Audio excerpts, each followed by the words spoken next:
Boss demands that I stay in my lane, so I force her to do what she hates most. Some time ago, I used to work in a medical specialty office. It was ID, or infectious disease, as a medical assistant. Some quick side information, I used to work in the food industry and was always told that I wouldn't ever contribute to society or do anything meaningful in my life. While I absolutely loved working as a chef and a baker at the time, I wanted to do more with my life and prove to myself that I wasn't as useless as people made me out to be. Not that I believe that for 1 second, but in my culture, if you aren't a businessman or a doctor, you're lower than everyone else. It's pretty horrible, but that's how the culture is. I now live in the US and it's been pretty good. Back to the story. I graduated top 3 in my class and was certified through AAMA and scored in the 90th percentile. So I knew my stuff, but I never worked a white-collar job in my life, so I was afraid that I would seem out of place. I did my externship at the ID clinic in my town, and they loved my interpersonal skills. They loved my work and stated that I would be offered a job at the end of my externship. I was elated. I was so happy to have a job secured and have my foot in the door into the medical field. It turns out my blue-collar experience helped me relate with a lot of the patients, and they appreciated my work more for it. As my time went on, my experience working in the medical field became less about the money and more about the people I can help with my direct patient care. They weren't just charts, MRNs, medical number records for those non-medical folks, and diagnosis. They were Jeff, who ran the local farmers market, or Meg, who worked with the kids at the Y. I cared for my patients, and our repeats would always look forward to coming back to see me and chat. I loved working with my patients. So at the end of the externship, I was extended an offer of employment for a decent amount of money. It was more than my other classmates were offered at this practice, but still not a whole lot. And I took it. I was to be a medical assistant in charge of direct patient care. This meant check-ins, rooming, dealing with prescriptions, performing and searching for labs, packing wounds, and doing dressing changes. Being officially a part of the office now, I was determined to work my butt off and show myself and my colleagues that I could do it.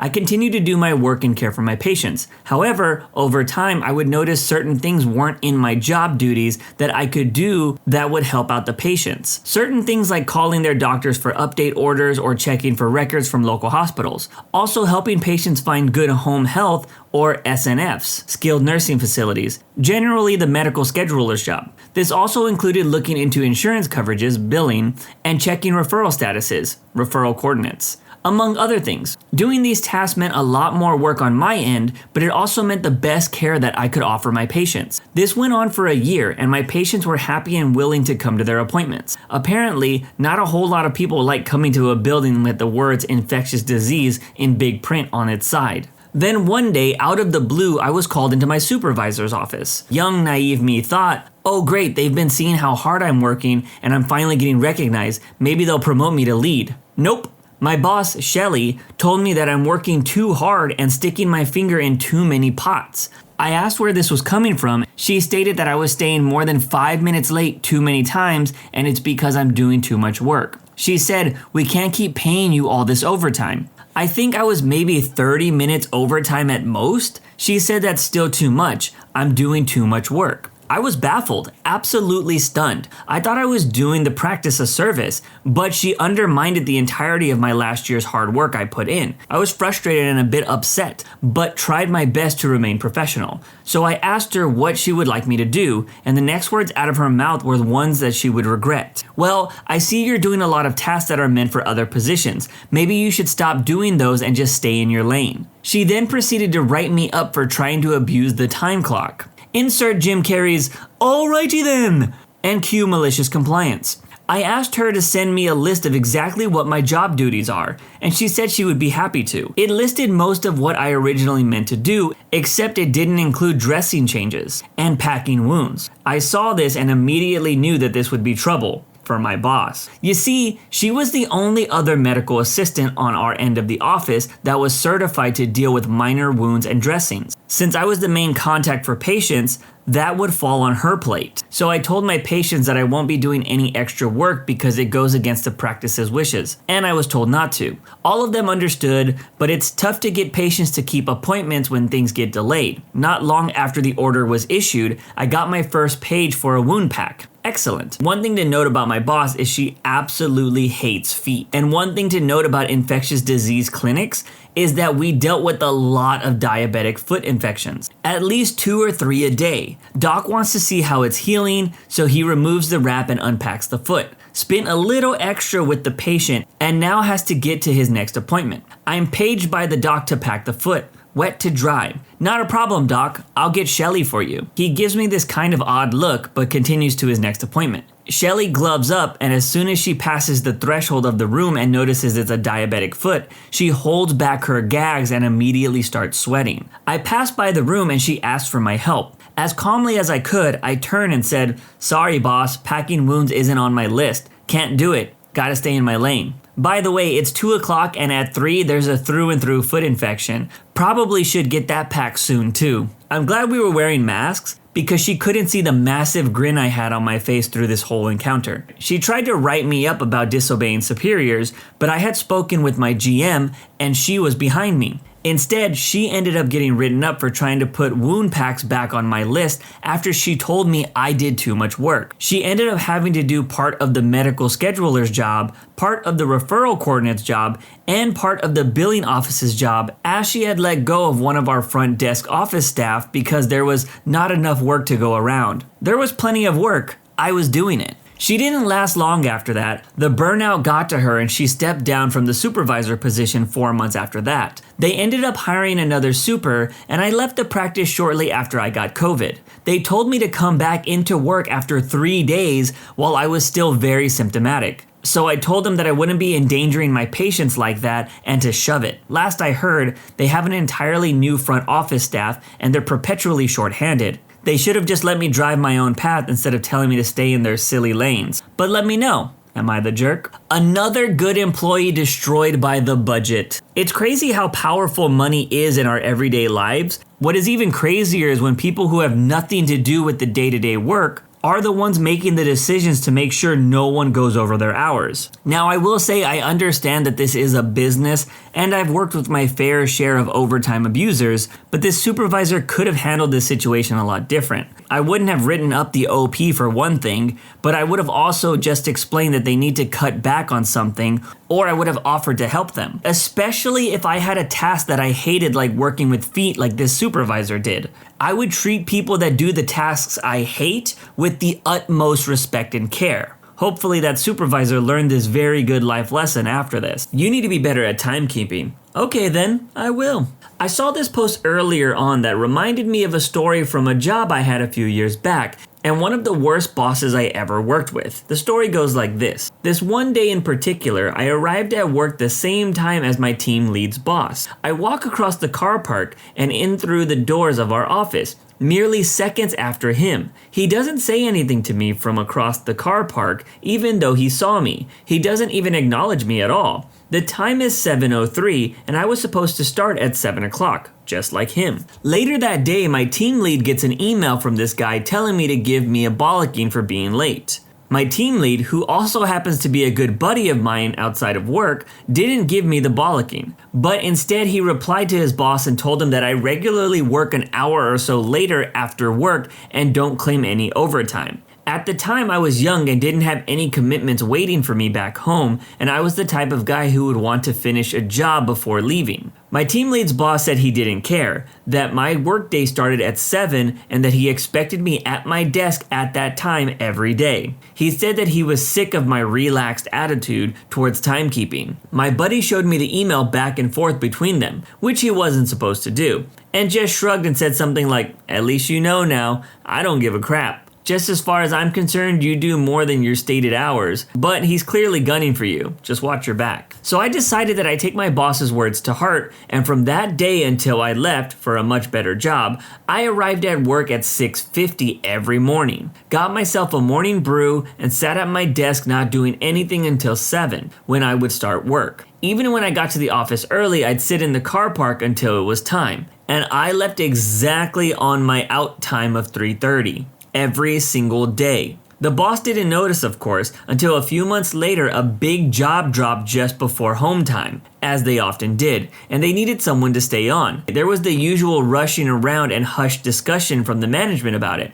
and then the boss came over and asked me if I wouldn't mind staying on to do the job. I was usually the guy for the job in these circumstances. Most everybody else had young families that they needed to go home to. Now, I would have stayed on and earned myself some sweet overtime. I had nowhere I needed to be or anything I particularly wanted to do. But at the time, he was asking me, and it was only a few minutes before I had to go home. I told the boss that I wouldn't be staying on to do the job. He asked why, and I pointed to the clock and said, because it's home time. With that, I shut down my computer, put on my coat, and went to leave. He asked me if I had something to go to, if I had plans for the evening or something, and I just replied blankly, nope, and then politely said goodbye over my shoulder as I left. Of course, he was absolutely fuming, but he had no power to compel me to stay, and he knew it. I found out in the days that followed that he blew his top and asked my team lead to gather my time logs over the past couple of months, since he ordered him to bollock me for those 3 minutes that I was late. He wanted to haul me over the coals for something. When he realized I was keeping exactly the hours I was contracted to keep, he pulled me into his office and asked why I wasn't being as committed to my role as I used to be,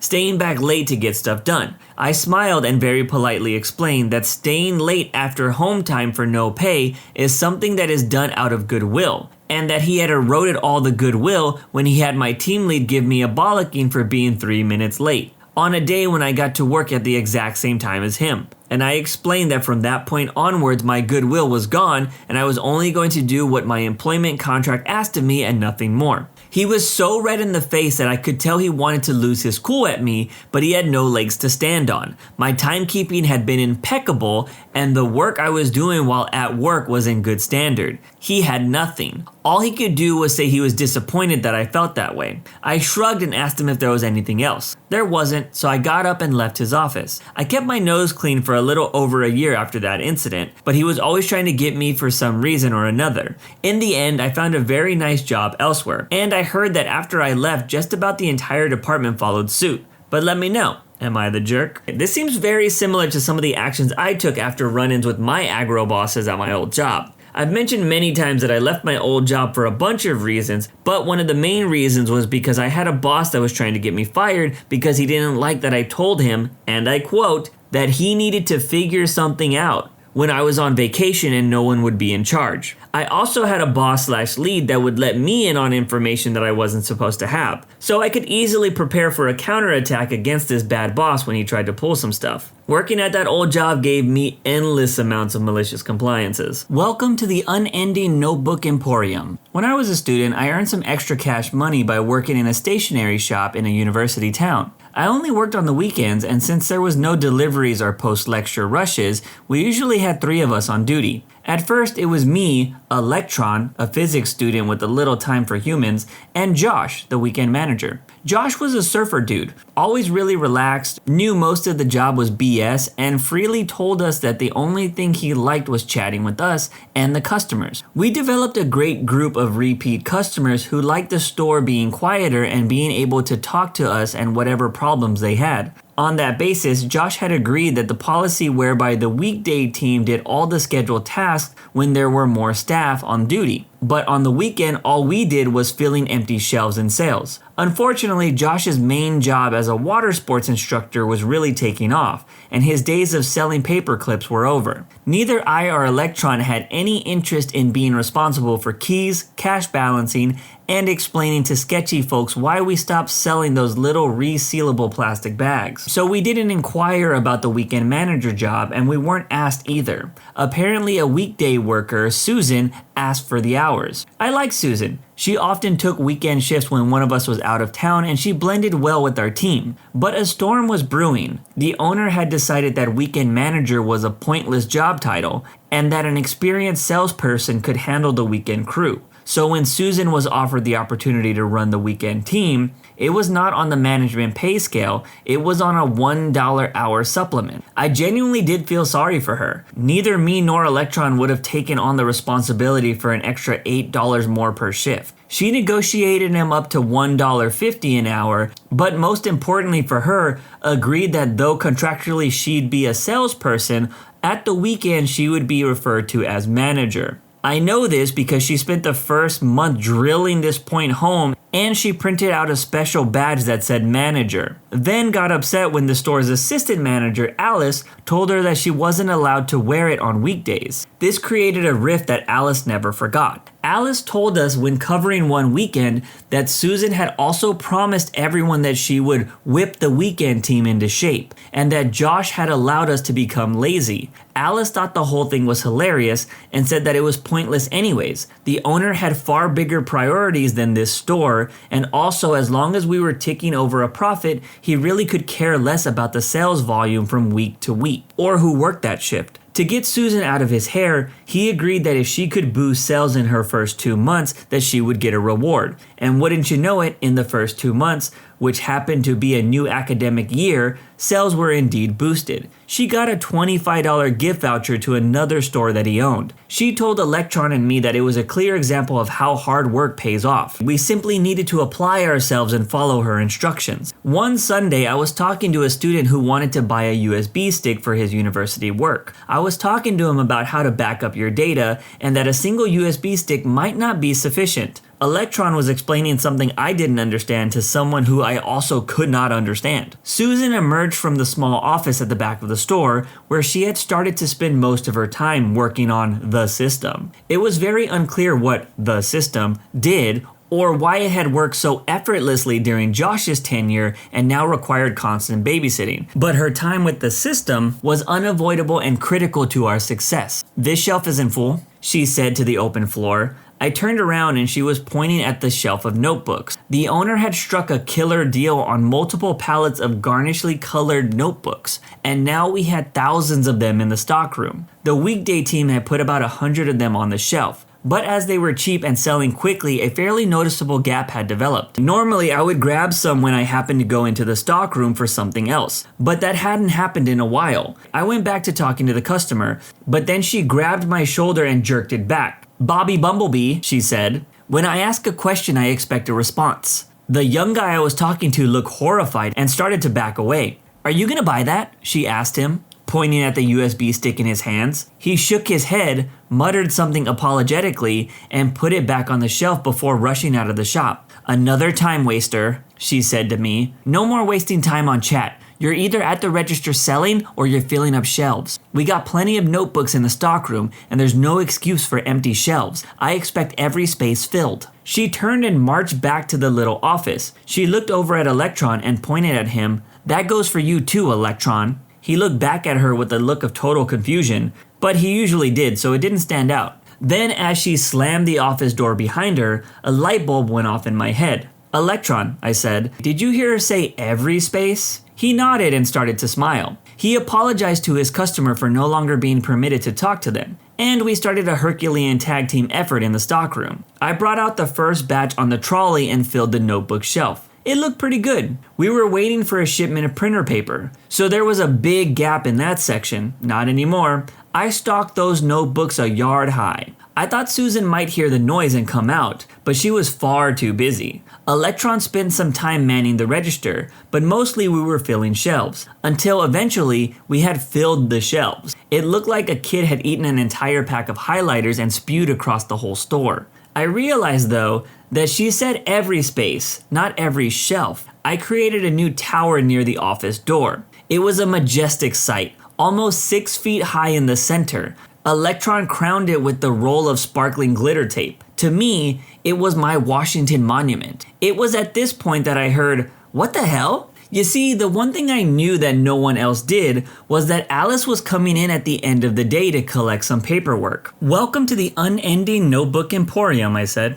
I then told Alice how we had been berated earlier in the day and that we were now following Susan's strict instructions. Thankfully, Alice thought it was hilarious. She did ask, though, how Susan had failed to notice what we were doing. She'd been working on the system for the last 3 hours, I explained. Alice went up to the door, but rather than knocking on it, she just flung it open. Susan had been sitting in the office chair with her feet on the desk reading a novel, and had jolted herself so violently that the chair had shot out from behind her and she was now rolling around on the floor. Alice closed the shop, told Electron and me that she'd get things straightened out and that we should report as usual the following weekend. I wish I could say that Susan was fired and that Alice had taken over weekend management, but for some reason Alice and the store manager decided to give her a second chance. Susan did have to stay late to move all of the notebooks spread across random shelves to my notebook tower. Though I must say with less architectural flair than I had done. It still stood, although slightly diminished, a week later when I came back from my next shift. I have no idea what was said to Susan after the store closed, but she never wore that badge or shouted again. She also spent a lot of time on the floor and started to give us extremely clear instructions with absolutely no ambiguity.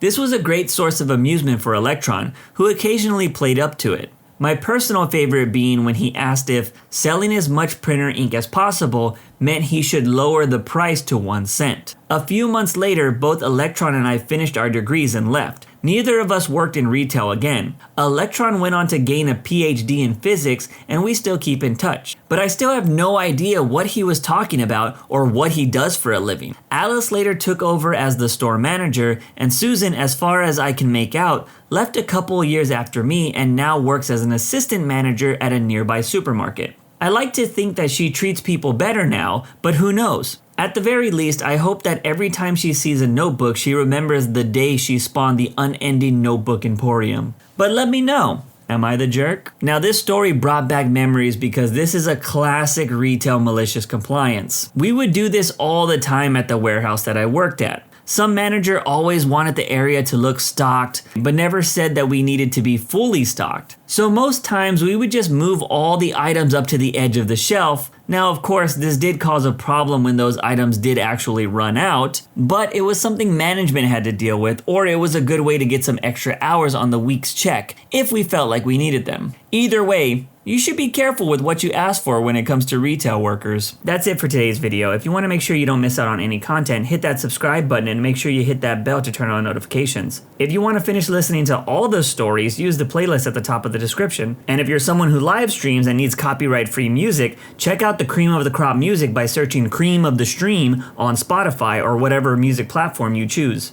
Remember, it's free.